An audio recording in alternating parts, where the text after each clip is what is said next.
Hello. So, things I want to go over for this week, since you already kind of finished up your papers last week. So the next thing that I want to do is start working on looking for journal articles. Um, you've already you submitted those today if you haven't all done so already. Um, those are due by tonight. And so what I'm going to do is I'm going to do a review of those articles and see, where we're at, which ones are you using, which ones you're going to do. So for the two of you that are here, or if anybody jumps in, for those of you who have already turned them in, what I'll do is I'll make a kind of a review and see like what's a good one to choose. Why are they a good one to choose? And then you'll also, for those of you who are watching this on YouTube, you'll also be getting some commentary by me, similar to how I reviewed your topics and saying, hey, I actually think that, this one is the best one for you to look at based on what you looked at or what you found, and what would be the most applicable for what you're working on with your topic. A few things I want to mention before we get started with that, though, is some housekeeping things that I thought you might find interesting to take a look at. Um, if you go over to the if you go to week 9 and you notice now I've already kind of broken everything up now into different sections on what each one is, so like where we are in the course of the term, so that way it's a little easier to find things if you need to reference back. The big thing this week is looking at the argumentation lecture and the fallacy workshop. These will take about 90 minutes to get through. And then once that's done, you'll have an argumentation workshop that you jump on, and it'll go ahead and ask you, how to go ahead and do these things. So let me go ahead and show you how to, because it'll ask you how to apply everything that went over in the lectures. And then it'll ask you to, what are the general rules of argumentation, rule 1, 2, 3, 4, or go through all of that. So we're just going to do these randomly really quick to give you an idea of what's going on. These are not correct, by the way. I'm just giving some stuff up right now. You'll notice this is very similar to how the comma exam or comma workshop was. And then once you get into here, it'll ask you to define the common fallacies that went over in the lecture. And then it'll also go over, and then once you go ahead and fill these out, so these are wrong, by the way, so I'm just picking these at random. So do not just try and copy this what you see on the video. And then, oh, a network change was, okay. So go back. So anyways, once you do that, you should be able to go ahead and answer all of those questions. And then once you submit it, it'll give you a score of how you did, and you can keep doing it until you get 100. It'll tell you which ones you got wrong. Freddie. So when you did the first time, I know it says to list them like one through eight or something like rule one, two, and three. Mhm. I've watched the argument one. I haven't watched the fallacy one, but it didn't give them like an exact number. It's just as it is in the Yeah, order in, one. in the in the order they appear. Okay. Make Yeah. sure. Thank you. And then that should be that. And then I'm just keeping this up here, journal article analysis. So there's a couple of things that I note. So this week I know is the last week of class before spring break. Just to mention it again, I am leaving the rough draft due on the Tuesday in spring break. The only reason I'm doing that is because then it gives me an opportunity to go ahead and play catch up with going over those rough drafts. And since it's optional, it's something that I imagine a lot of you would want to do anyway. And quite frankly, it's spring break in the middle of pandemic. What are you actually doing anyway? If at least if you're being responsible, you shouldn't be going anywhere. Um, and so that's I'm gonna leave that up there, just so I can go ahead and do that and we can stay on schedule. And then coming next week, this will go live for the final draft, but I don't want to do that until after I've already given some feedback on the rough drafts. Again, for those of you who are watching this on YouTube, you don't need to have you don't need to be giving me a full paper, even if it's just a partial paper. That's fine. I just kind of want to see where you're at. I would also encourage you to please, before you start writing, take a look at the example paper that's provided. It gives an idea of how the paper should be done. Also, please, if you're wondering the structure, the outline is provided for you, and also a sample outline, and also the guide of what you should and should not be doing in the paper. So make sure that you're going over that. Other thing on when it comes to things that I've adjusted on Blackboard, you'll notice now that I have a grades section. So that is an easy way for you to just find your grades and go to them instead of having to go into tools. So when you click on that, it'll go ahead and give you now, obviously, because I'm the instructor, it's not going to show you, it's not going to give me any grades, but this will give you an idea of what's going on. And that way you'll be able to see how you're doing in the class. If there's anything that's missing, you can go ahead and get a hold of me and let me know what's up. And so those are kind of the big things that I wanted to go over in terms of what we're looking at week 9 and just some adjustments that I've made to Blackboard. That being said, the next thing I'd like to do is to go ahead and to open up some interesting things that I saw with your not on Blackboard, but what you've turned in. So let's go to forms. Oh wait, no, that's in workshops and journal article sources. Okay, cool. And Jarius and Freddie have both, you guys have both given me stuff. So this will be a cool thing to kind of check out. So I've kind of had a little bit of review of what's going on, but I'm going to do it like I haven't done it already. That way you can kind of see what my thought process are. So let's go with, let's see. Freddie's already at the top. So we're looking at police reform. So let's see. Sage, all right. Good, controversial topic. Let's see what else we got here. Department of Justice. Let's see, title of the article. Department is, oh, very good. Consent decrees, really good. That's very awesome to look up. Okay, and then we're reading about it. I didn't know about that until I did the research. Consent decrees are a real big important thing, particularly when it comes to police reform. Good, and it's a nice sizable one. This one already looks great. Double check the publication when it says Wiley subscription service. I'm a feeling that there's an actual journal that's linked to this, like Journal of Criminal Justice or something like that. I would just double check with that. And then let's see what we got here. And you know what? Let's see if it's there. And then Harmon, structural reform to police departments. Nice. Looking good. And then let's see what we have here. And then the last one. This is 19 pages. And what's the title of it? Moving beyond best practices, best practice experience in police reform and call for evidence to reduce officer involved shootings. Excellent work. Any of those sound great. For the second, I'm sorry, I don't mean to go for it. Interrupt you. For the second one, for the publisher, I couldn't really find anything on the journal that said like it was a publisher. So I literally just, when you click on the source on the one search, I just use whatever it said the publisher was. Got it. And it could be that it's just coming out of one of those databases. So it's just one of those things to double check just to make sure that it's not like, criminal justice reform quarterly or something like that. Okay. Just always something to check out. But the articles in and of themselves look great. Let's see what we got here. And then let's see, cuts to physical education. Oh, Jarius, I love this topic. I wish more people would do this.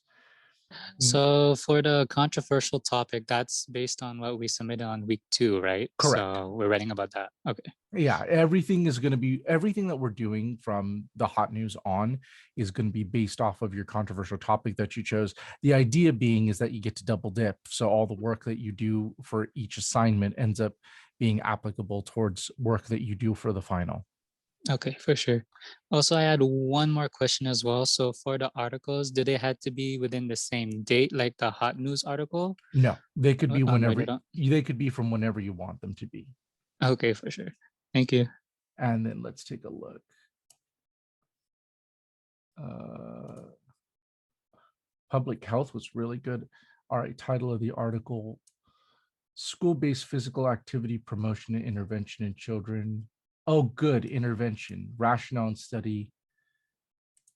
Okay, so this is looking at, what was this looking at, by the way, this Previan project? I don't remember. Let me see. And let me double check on that one. I have it on my notes. So for the background on that one, they assessed the lack of physical activity and increased the time spent on sedentary behaviors Got it. during childhood place importance. So they mostly evaluate mostly like youth, kids or children, and they mostly base it on like their physique. Um, see how they promote the physical activity within their schools. Hmm, Um, trying to look more into it. They will evaluate the effectiveness of 5 innovative, simple interventions on school activity and physical education lessons. nice. Yeah, but for this one, it was 10 pages, but the last 2 of them were references. So I don't know if they counted as 9 pages exactly, but it's a total of 10 pages, Yeah, but the last 2 were references. yeah, it's whatever the cover to cover is. It's whatever the title page of the article to the end of the notes is. Okay, Yeah, so I'm able to use that one then, right? yeah. All of these look good. Um, oh, that's interesting. This one is a vaccine preventable diseases. Hold on, when am I on yours? No, I'm on Angelica's. I need to go back up. There we go. Let me go and highlight what you were looking at. Education outside the classroom, teaching method, physical activity, social relations, child-led approaches. Oh, that's cool. Oh, in Danish school children. That's awesome. So that would be something that would be cool to look at for like a comparative analysis. Really good. I think we were talking about that, right? Looking at what other countries have done in order to kind of um, counteract uh, sedentary behavior in children. This is cool. You guys both did really good. This is really good stuff. Nice. Yeah, this is really cool. And let's see, what was the first one? School days. Oh, cool. And this actually looks at patterns. Like this is sounds like this would be really useful. School desegmented physical activity patterns of high and low active children. This is really cool because you can kind of see like what is it that in what situations are children being either active or not active. I think this is really useful. Honestly, I'd pick that one just because that will probably give you a good background. That one or the Danish one actually looks really good. Yeah, it's a hard choice for me. So yeah. Yeah, but the thing is, it's not a loss at all because any of these you can also use for your final anyway. So any research or any reading that you go into doing this stuff is not going to be in vain. It's not going to be a waste because you're gonna have to read it anyway. So this will be some good stuff. I think this is cool. You guys did good. I see. So since we can use these articles for like our finals if we Mhm. needed to, right? Yeah, that's Okay. what I'm hoping that you guys do. I'm hoping that you, for the hot news, that those 3 articles you can use, the journal articles, those 3 articles you can use, because then by the time you get to the annotated bibliography in like 2 weeks, that asks you to go ahead and, or 3 weeks to go ahead and put together all of your papers or to look at all of the sources that you're going to use for your final. You've already have 6 of them done. You really only have to look for, just a minimum of 4 more. So I you're see. I already see. done. Yeah. Saves us a lot of work, huh? Yeah, I'm trying to make I'm trying to make the final not miserable for you guys. So that way, you know, a good bulk of your research is already done. That way you're more focused on actually writing the thing than having to, you know, dig through research, which ends up taking the longest. Like if you're doing a research paper, the longest part is actually doing the reading, is actually trying to look this stuff up, you know, and understanding what the issues are. That takes longer than writing the paper. If you already have a pretty well-rounded understanding of what the issues are, where the sources are, it's just a matter of just putting it to paper and just organizing it. That's relatively easy in comparison to actually finding the information. So that's what I would hope that you guys focus on more is, you know, the more that you put into this time looking at research, you don't have to just look up 3. If you looked up a whole bunch more, like I was saying in the lecture, the more you find now, the less you have to look for later. And so this will end up just be, and you're already sitting there looking at stuff, so you might as well just, you know, kind of pin stuff and, you know, take a gander at stuff. It ends up making your life a lot easier in terms of doing that. So those are the type of things that I would really encourage. So anything that you're doing in terms of looking at journal articles, make sure that, you know, if you're already looking at them, pull them, you know, pull what you've already found. That way, when we get to the annotated bibliography and the outline for the final, because I'm going to have you do an annotated bibliography, which means that you're going to have to list all of your sources and then give me a brief summary, similar to what you did for this. And you've already done the brief summary, so you can literally just use all the stuff you used for this and just dump it into that annotated bibliography and just do the other 4 that are required. And then, you know, a few more newspapers, and then 2 more newspapers, 2 more journal articles, in order for you to reach the 10 minimum. And then once you do that, you know, your annotated is already done, and then you have an outline due the following week. And that's when I ask you to actually outline the entire paper, like to outline what your final looks like. And then that way I can kind of give you an opportunity to do that. And then while you're doing that outline, the outline is also prepping you for how you're going to do your presentation, which we'll start talking about when we get back from spring break. We're going to start talking about like what the presentation looks like. I have some example videos of people who did presentations and what they look like, and we'll go through a bunch of that. But yeah, a lot of everything that we're doing from here on forward is just focusing on work that will be applicable towards the final. So yeah, that's some really good stuff. So the things that I want you to keep doing is, so for those of you, so you 2 already know what you can go ahead and do. So just start reading. I would read the article that you choose, that you really want to go down to, and the one that, of the ones you chose, and the ones that I tell you, hey, this looks great. I would read that at least 2 or 3 times to just get a good idea of what's going on in that paper. That way, by the time you get to, just because all you're doing for this paper is just a summary. It's just a summary and dissection of what's in the paper. That's it. It's like a book report for a journal article. That's all you're doing. You're not giving me any commentary about like whether this is good or bad. You're not telling me like, you know, should kids, you know, have PE. You're not telling me whether there should or not be, whether there or not there should be police reform. You're just telling me what they said. You're distilling it, you're summarizing it, you're analyzing it. And then the only thing that you're really giving us in terms of like analysis is how applicable is this in terms of, you know, the larger discussion of like physician assisted suicide, or, you know, cuts to PE, or police reform, or DACA, whatever, vaccinations, stuff like that. So that's what you need to be, that would be the focus. So questions about that? Anybody from Freddie, Jarius, Nikita, anybody have questions about what we're working on and what we should be focusing on when it comes to the journal articles?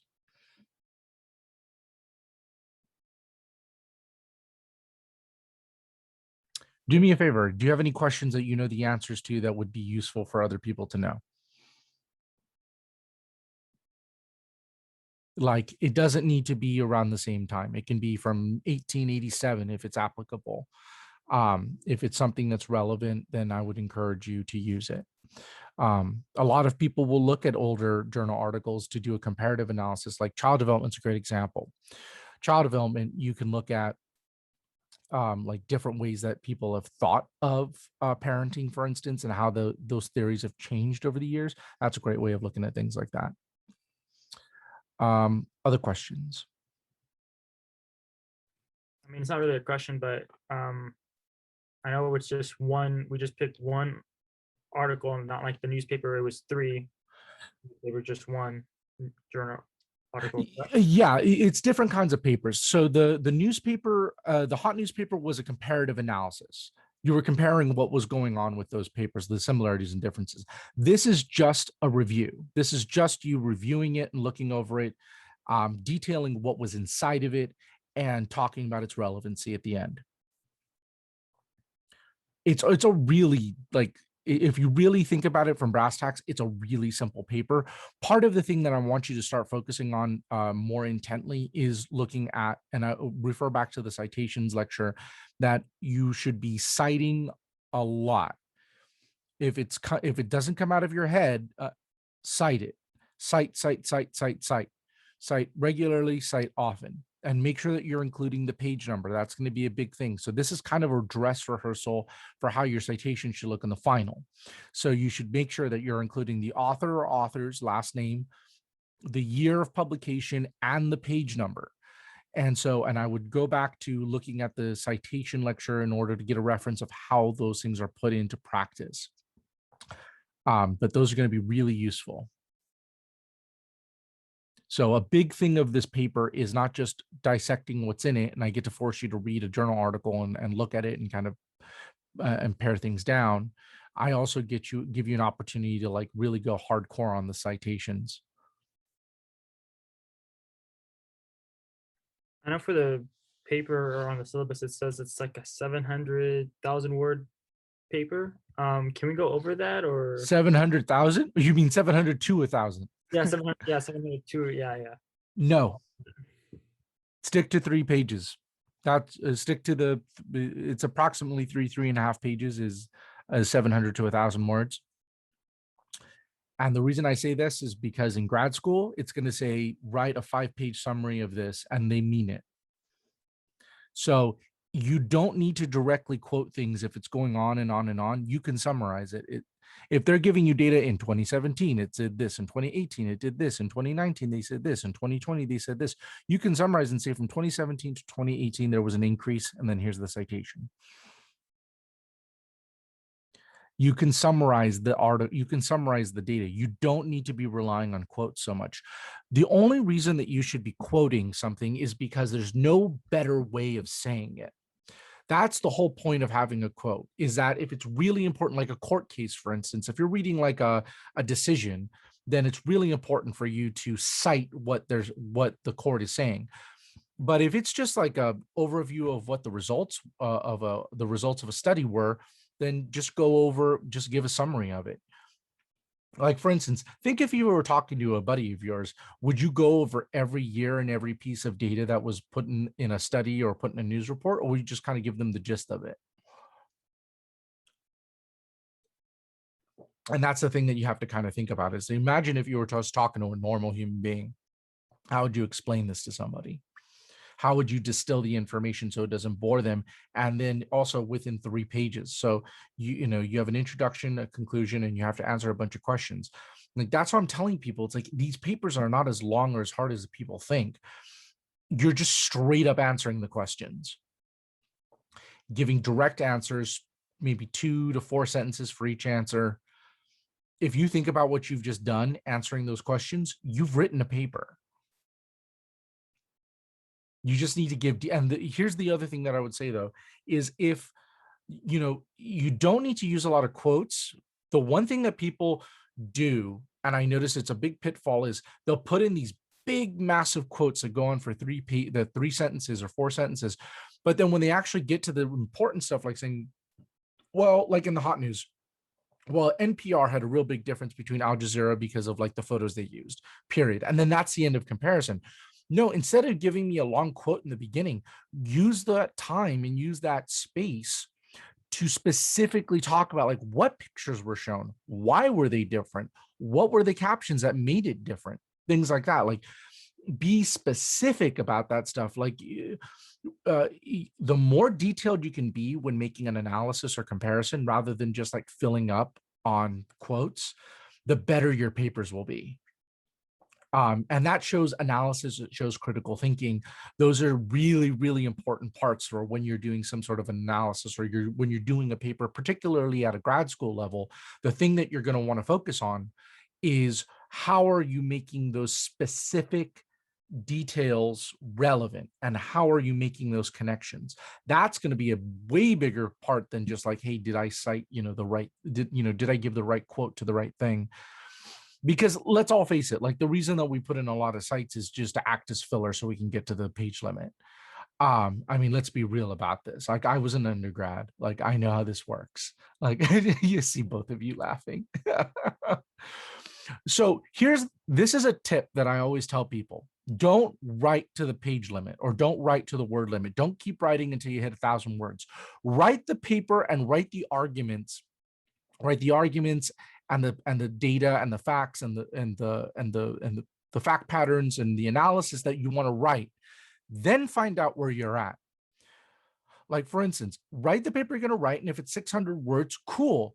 Then you strategically look in your paper and see where you can add more detail. A sentence here, a sentence there. Before you know it, you've added 7 to 10 sentences all around your paper on a good paper that was 600 words. Now you made a great paper at 800 words because you strategically added sentences places instead of just, oh, I need to fill up a paragraph.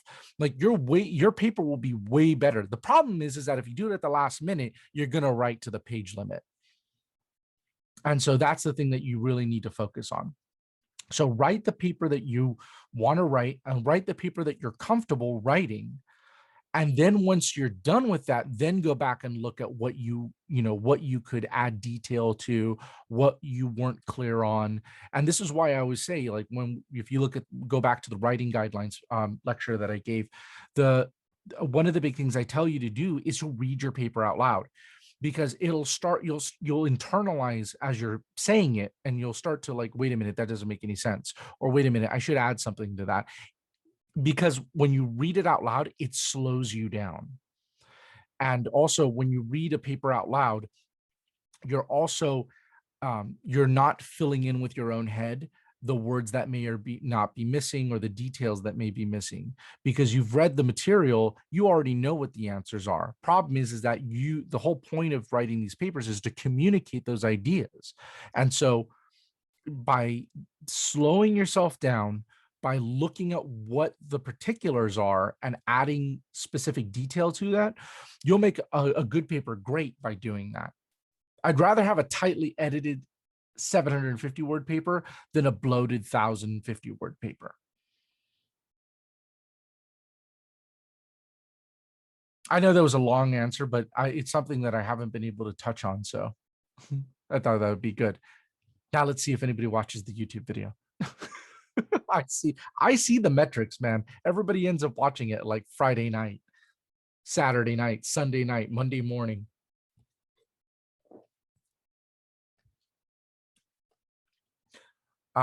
So those are going to be the things to look at.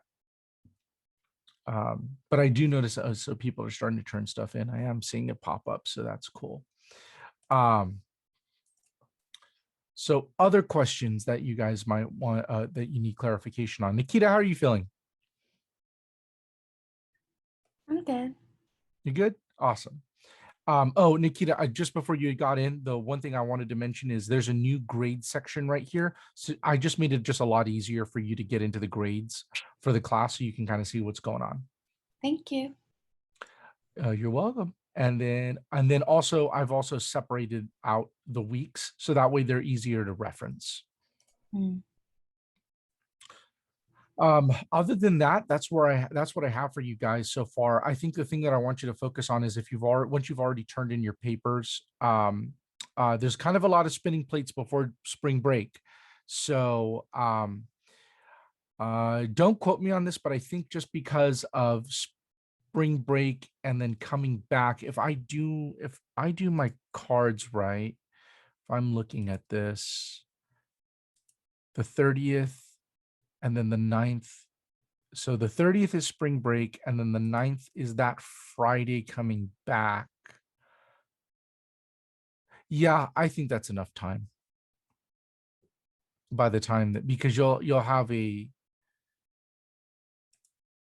you know what? Yeah, the 9th, because I have to keep to it, because you have to remember, once we hit the 9th, we've only got a month left. And 2 weeks of those months is going to be presentations. The presentations will be the last 2 weeks of class. And so there'll be a sign up form coming up at the beginning of April of what time you would like to schedule your presentations for. And then I'm also going to be providing I'm going to give you a presentation template, so you don't have to make one from scratch. You'll have the template. You just have to stick your information in there. So that way you guys don't have to worry about like making a whole new template and, oh my God, what does he want? I'm going to provide it for you. You can like theme it up or add images or whatnot, but I'm going to give you a skeleton to work off of. But other than that, that's what I have for you guys. Feel free to further discuss on Thursday, and we can continue talking about this stuff, and where we're going to go forward from here. So from here on out, I just kind of want to work. I want you guys to work on the argument stuff this week, as I'm reviewing your articles. I want you to go ahead and take a look at that stuff. So we'll go from there, and then give me a kind of an idea of what your rough draft will be come next week. Other than that, you guys are all good. Preferably the thing that I would recommend is you should have I know it says due by Sunday. You should really have the argumentation stuff done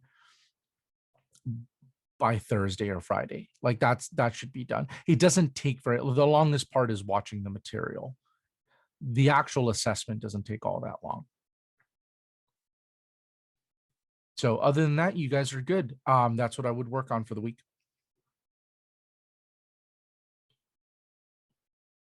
I had a quick question. Sure. You're saying the sign up sheet for the presentations is going to be the beginning of April or Beginning of April. Okay.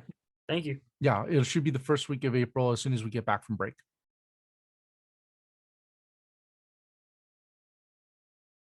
Oh, so technically the first week of April is spring break. So the week we come back from spring break.